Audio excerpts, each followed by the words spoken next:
श्री स्वामी चरित्र सारामृत अध्याय 13वा. श्री गणेशाय नमः. शुक्ल पक्षीचा शशिकर वाढे जैसा उत्तर तैसे हे स्वामी चरित्र अध्यायी वाढले. 12 अध्यायाच्या अंती श्रीपाद भट्ट बाळप्पा प्रती कपटयुक्तीने फसवू पाहती परी झाले व्यर्थचे. खिन्न झाला चोळप्पा म्हणे श्रींची पूर्ण कृपा मजहुनी तया बाळप्पा प्रिय असे जाहाला. वर्तले ऐसे वर्तमान बाळप्पा एकनिष्ठ धरून स्वामी सेवा रात्रंदिन अत्यानंद करीत असे. स्वयंपाकाधिक करावयासी लज्जा वाटतसे तयासी तया ते एक समयासी काय बोलती समर्थ. निर्लज्जासी सनिध गुरु असे जाण निरंतरू ऐसे बोलता सद्गुरु बाळप्पा मनी समजला. अनेक उपाय करून शुद्ध केले बाळप्पाचे मन स्वामी विने दैवत कोण नसेची थोर या जगी. सेवेकऱ्यान माझी वरिष्ठ सुंदरबाई होती तेथे तिने सेवेकऱ्यास नित्य त्रास द्याव्या व्यर्थची. नाना प्रकार बोलून करी सर्वांचा अपमान परी बाळप्पावरी पूर्ण विश्वास होता तियेचा. परी कोणे एके दिवशी मध्यरात्रीच्या समयासी लघुशंका लागता स्वामीसी बाळप्पा ते उठविले.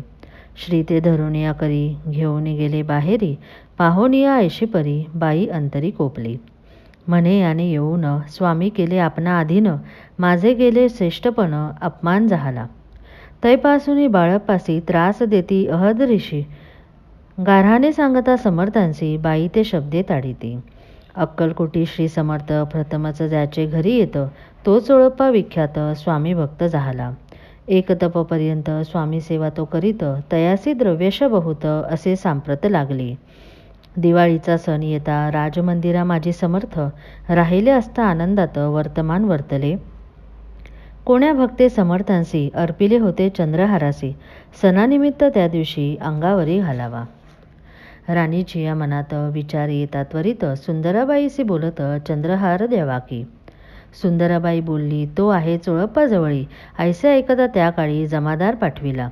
गंगूलाल जमादार चोळप्पाजवळी ये सत्वर म्हणे द्यावाजी चंद्रहार राणीसाहेब मागती.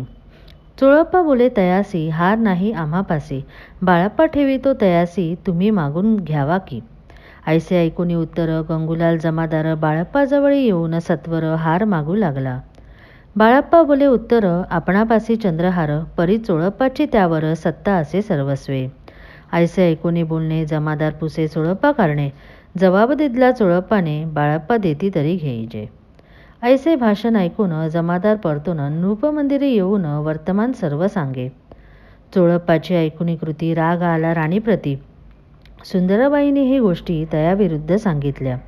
कारभार चोळप्पाचे करी जो होता आजवरी तो काढून त्यास दुरी करावे राणी म्हणत असे. पहिलेच होते बाईच्या मनी सहाय्य झाली आता राणी सुंदराबाईच्या गगनी हर्ष तेव्हा न समावे. चोळप्पाने आजवरी केली समर्थांची चाकरी धनप्राप्ती तयाभारी समर्थ कृपेने होत असे. असो एके अवसरी काय झाली नवलपरी बैसली समर्थांची स्वारी भक्त मंडळी विशिष्ट. एक वस्त्र त्यावेळी पडले होते श्रींजवळी तयाची करुणी जोळी समर्थे करी घेतली. अल्लक शब्द उच्चारीला म्हणती भिक्षा द्या आम्हाला. तयावेळी सर्वत्राला आश्चर्य वाटले. जोळी घेतली समर्थे काय असे उणे तेथे जे जे दर्शन आले होते त्यांनी भिक्षा घातली. कोणी 1 कोणी 2 रुपये टाकीती आणून न लागता एक क्षण 100वरी गणती केली. झोळी चोळप्पा ते देऊन समर्थ बोलले काय वचन. चोळप्पा तुझे फिटले ऋण स्वस्त आता असावे. पाहुण्या द्रव्यासी आनंद झाला तयासी परीन आले मानसी श्रीचरण अंतरले.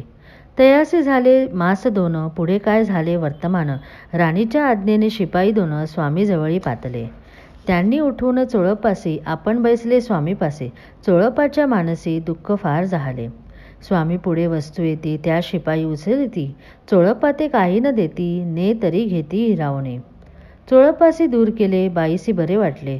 ऐसे काही दिवस गेले बाळप्पा सेवा करीता ते. कोणे एके अवसरी सुंदरबाई बाळप्पावरी रागवणी दुष्ट उत्तरी ताडण करी बहुसाळ. ते ऐकून बाळप्पासी दुःख झाले मानसी सोडून स्वामी चरणांसी म्हणती जावे येथून. ऐसा केला विचार जाहली असता रात्र बाळप्पा गेले बिराडावर खिन्न झाले मानसी. आज्ञा समर्थांची घेऊनी म्हणती जावे येथुनी, याकरिता दुसरे दिनी समर्थांजवळी पातले. आपली आज्ञा घ्यावयासी बाळप्पा येतो या समयासी, अंतर्ज्ञानी समर्थांसी तत्काळ विदित झाले. तेव्हा एका सेवेकऱ्यास बोलले, काय समर्थ, बाळप्पा दर्शनास येतं त्यासी आसन दाखवावे. बाळप्पा येता त्या स्थानी आसन दावेले सेवेकऱ्यांनी. तेव्हा समजले निजमनी आज्ञा आपणा मिळेना.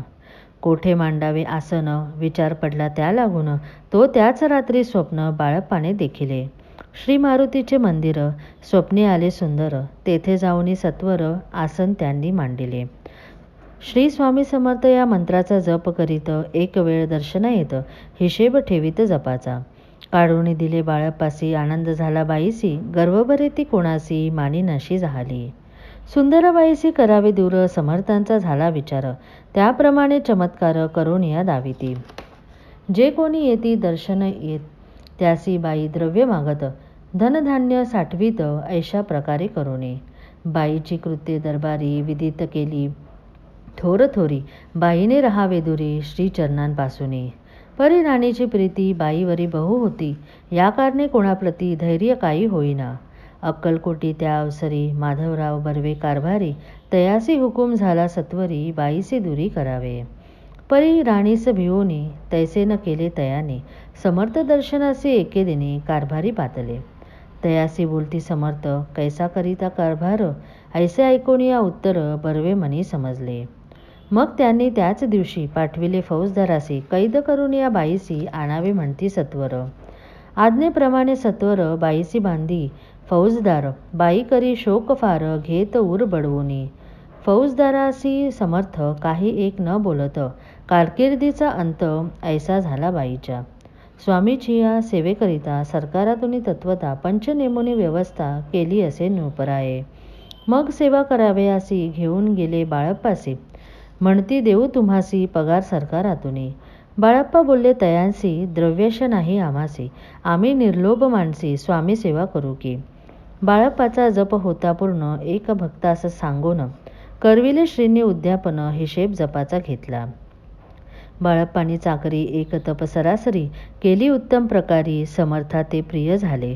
अक्कलकोट नगरात अद्यापि बाळप्पा राहत, श्रीपादुकांची पूजा करीत निराहार राहुनी. जे जे झाले स्वामी भक्त त्यात बाळप्पा श्रेष्ठ, तयावरी श्री समर्थ करीत होते प्रेम बहु.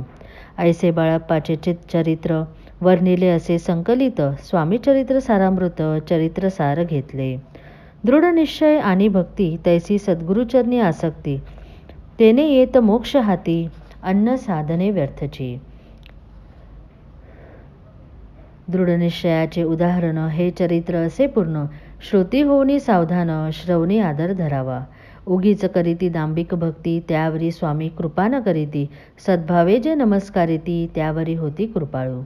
पुढले अध्यायी सुंदर कथा ऐका श्रोते देऊनी चित्ता, जेने निवारे सर्व व्यथा पाप राशी दग्ध होती. अक्कलकोट निवासिया जय जयाजी स्वामीराया, रात्रंदिन तुझ्या पाया विष्णू शंकर वंदिती. येथे श्री स्वामी चरित्र सारामृत नाना प्राकृत कथा संमत सदा भक्त परिसोत त्रयोदश अध्याय गोड हा. येथे श्री स्वामी चरित्र सारामृते त्रयोदश अध्यायम श्री स्वामी चरणपर्णमस्तु शुभम भवतु.